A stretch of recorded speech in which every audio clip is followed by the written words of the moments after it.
Saviez-vous que la patate douce, de son nom scientifique Epomoea batatas, est bien plus qu'un simple tubercule? Derrière sa chair orangée, blanche ou même violette se cachent des secrets fascinants, des bienfaits insoupçonnés et des anecdotes incroyables. Depuis des millénaires, elle voyage à travers le monde, nourrissant des générations et inspirant même des légendes. Alors, pourquoi est-elle si spéciale? C'est ce que nous allons découvrir ensemble. Bonjour, bienvenue chez les petits agriculteurs de la chaîne Agriculture et Nature. Nous cultivons la terre avec nos mains pour préserver la nature. Quelle aventure! L'origine et l'histoire de la patate douce. Remontons le temps. Il y a plus de 5000 ans, en Amérique du Sud, la patate douce faisait déjà partie de l'alimentation des peuples précolombiens. Les archéologues ont découvert les traces des vestiges de sa culture dans des sites précolombiens, notamment au Pérou et au Mexique. Mais son voyage ne s'est pas arrêté là. Grâce aux explorateurs, elle a conquis l'Afrique, l'Asie et même l'Europe. Une théorie fascinante suggère même que les Polynésiens connaissaient la patate douce bien avant l'arrivée de Christophe Colomb. Mais comment un tubercule originaire d'Amérique aurait-il traversé l'océan Pacifique? Un mystère encore débattu par les scientifiques. Petite anecdote. Une légende sud-américaine raconte que la déesse Pachamama, mère de la terre, aurait offert la patate douce à son peuple pour survivre aux périodes de sécheresse. Elle leur aurait dit: tant que vous respecterez la terre, cette racine douce nourrira vos enfants et vos petits-enfants. Les différentes variétés de patates douces. Il existe plusieurs variétés de patates douces. Les classiques à chair orange, riches en bêta-carotène, puissants antioxydants. Les patates douces blanches ou jaunâtres, plus farineuses et légèrement moins sucrées. Les patates douces violettes, très prisées en Asie et en Océanie, connues pour leur richesse en anthocyanes, excellents pour la santé. Il existe aussi une variété dite japonaise appelée Satsumaimo. Il se distingue par sa peau violette et sa chair jaune dorée.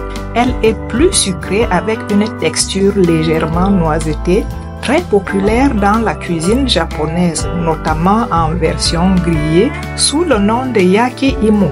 En Chine, une variété appelée Zishu est réputée pour sa couleur pourpre et est traditionnellement servie lors des cérémonies de mariage, symbole de prospérité et de longévité. Petite anecdote.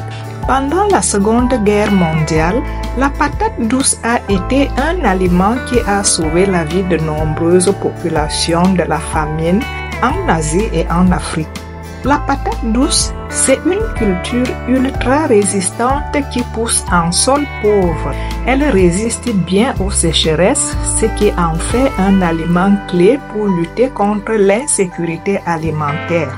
Est-elle aussi un ingrédient cosmétique? Mais oui, en Afrique et en Amérique latine, l'eau de cuisson des patates douces est utilisée pour adoucir la peau et renforcer les cheveux.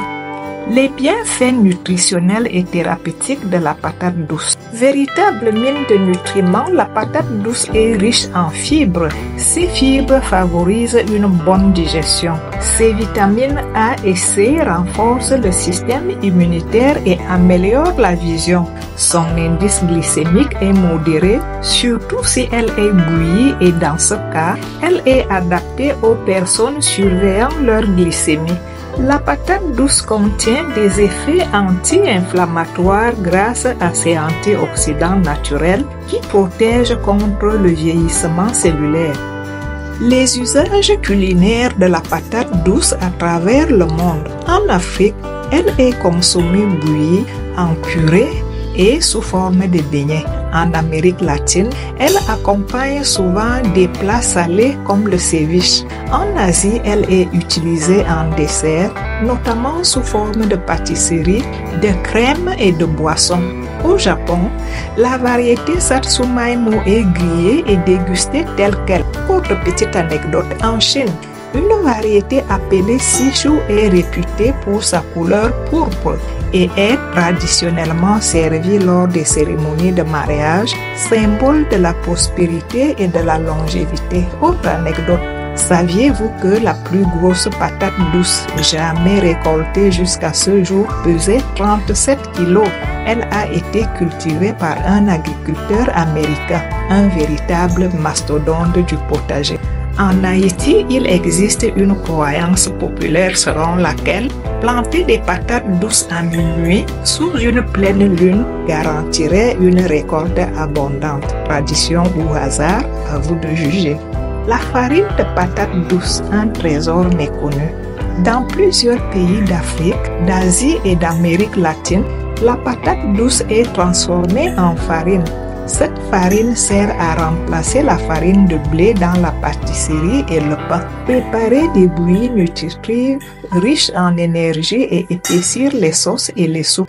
Offrir une alternative sans gluten pour les personnes intolérantes. Cette farine est prisée pour son indice glycémique modéré, ses fibres et ses antioxydants naturels. Pour son impact économique et son potentiel agricole, certains pays d'Afrique et d'Asie investissent dans la transformation de la patate douce en farine et en produits dérivés pour en faire un moteur de développement. Ces recherches exploitent même son potentiel pour la fabrication des biocarburants.